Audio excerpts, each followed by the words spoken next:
Welcome to the Art Life video blog. I'm Joel Barber and we're here at the Goodfoot in Portland where I have some artwork showing. I guess we'll get started. I'm Jacob Wolf. Thanks for tuning in, everybody. This is day 97. We're almost at 100. That's pretty crazy. So, Joel, thank you for meeting me here today. Yeah, cheers. And you have artwork hanging up, and you're working on a samurai series, or this is? This series is samurai. I definitely like working in series. It sort of helps me focus on production and technique and not really think as much about deciding what it is I want to do. Right. I really like kind of digging into something also. This series, I looked at a lot of Japanese print books on samurai, and I studied some Japanese woodblock prints, and it was interesting because I learned a lot about samurai. I didn't really know. I mean, I've seen some samurai movies, and I kind of wish I had watched more before I did this series, but I did watch a couple. And the series before this was in a similar style, but that series was volcanoes. Specifically, I did volcanoes of the Pacific Northwest, and kind of definitely inspired by Japanese block prints. Okay. There was a sort of a tendency in Japanese printmaking to do series as well, so they would do 32 views of Mount Fuji, 100 phases of the moon. Wow. I think Hiroshige did 100 views of Mount Fuji, and it would give them a way to sort of tie together all of their paintings in a series that would become a collection of prints or an exhibit, I'm assuming. Mm-hmm. And that one element, like the moon, which would just be like crescent moon in the background, and there'd be a samurai sneaking up on somebody, or a man chopping wood, or a person doing laundry, or a king sitting in his castle looking at the moon. It's sort of, that would be the one aspect that tied everything together. So I've been wanting to do volcanoes erupting, and I like the idea of all of the volcanoes erupting around us, because we have a lot of volcanoes around us, but there's never been a time, probably lucky for us, that they all erupted at once. So that was the image, and it would be an owl in the foreground and Mount St. Helens erupting in the background, or some crows with Mount Hood erupting. I think I did Rainier and the destroyed Space Needle in the background. And I like that idea, and then having the volcanoes in each painting reminded me of the views of Mount Fuji. So I also went to school as a printmaker. Oh, wow. And so that style definitely affects the way that I work. I do a lot of like reduction layers, meaning like with wood blocks. One way of printing with wood blocks is printing the background, and then you carve the block, and then you print another color, and you carve the block more, and each time you print you have less wood on the block and more detail, with the last print being like the black outline. Right. And these are all paintings, but I work in a similar way in that I'll paint some color, and then I'll put down a stencil to protect the outline, and then I'll do some pattern by layering masking tape and adding paint, and then layering more tape and then more paint, and it builds layers up in a similar way.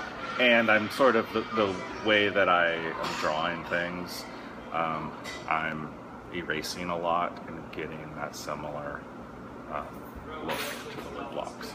And then the samurai is something that I had wanted to do in the volcano series and didn't really get to.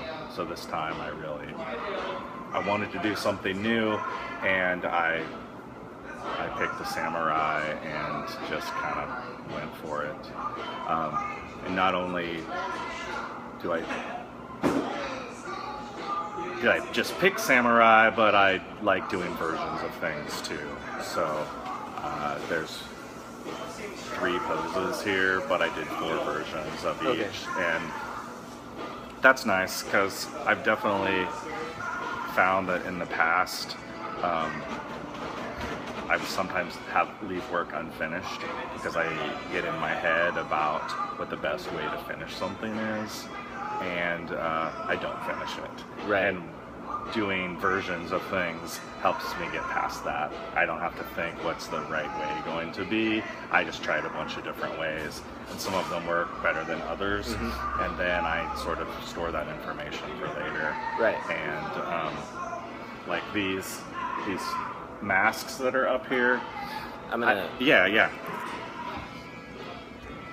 I did these masks pretty quickly, and I like the images and I like the backgrounds, but definitely some of the techniques I will come back to, and some of them I'm less happy with.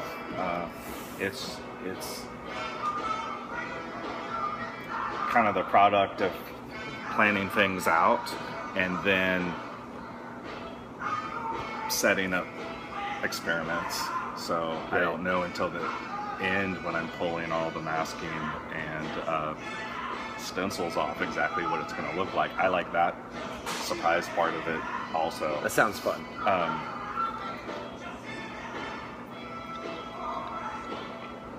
So that's this show. You want to go back to some early days? How did you get started in art? Like, what was your first steps in your journey?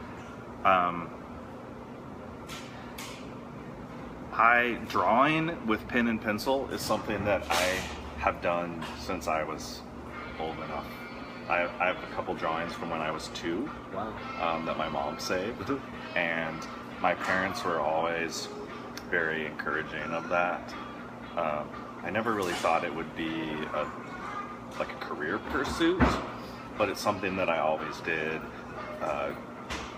Drawing in class, drawing lots of scenes. I used to fold a lot of... my mom would staple together books and fold them over to make, books out of typing paper or lined paper, like a little comic book size, and I would just start drawing stories in the pages and make it up as I went. I did a lot of that, did a lot of scenes and stories with cowboys and Indians and army men and tanks and that sort of thing. And when I was I'm gonna guess 5 or 6, I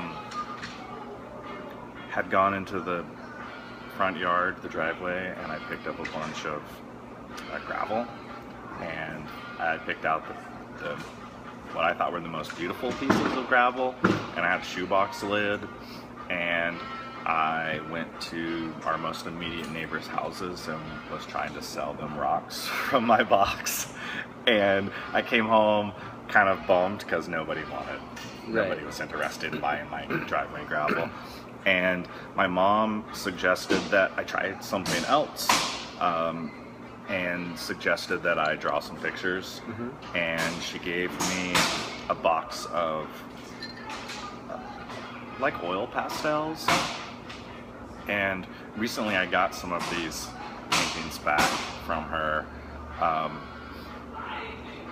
Those I think are interesting because for some reason I have filled most of the page with color, and before then it was always just outline of people or stick figures. And I feel like I must have seen like a painting show on PBS or something like that made me want to fill in all the space with color. Because some of it was abstract. It was just like tie-dye, sort of. I know there were some dinosaurs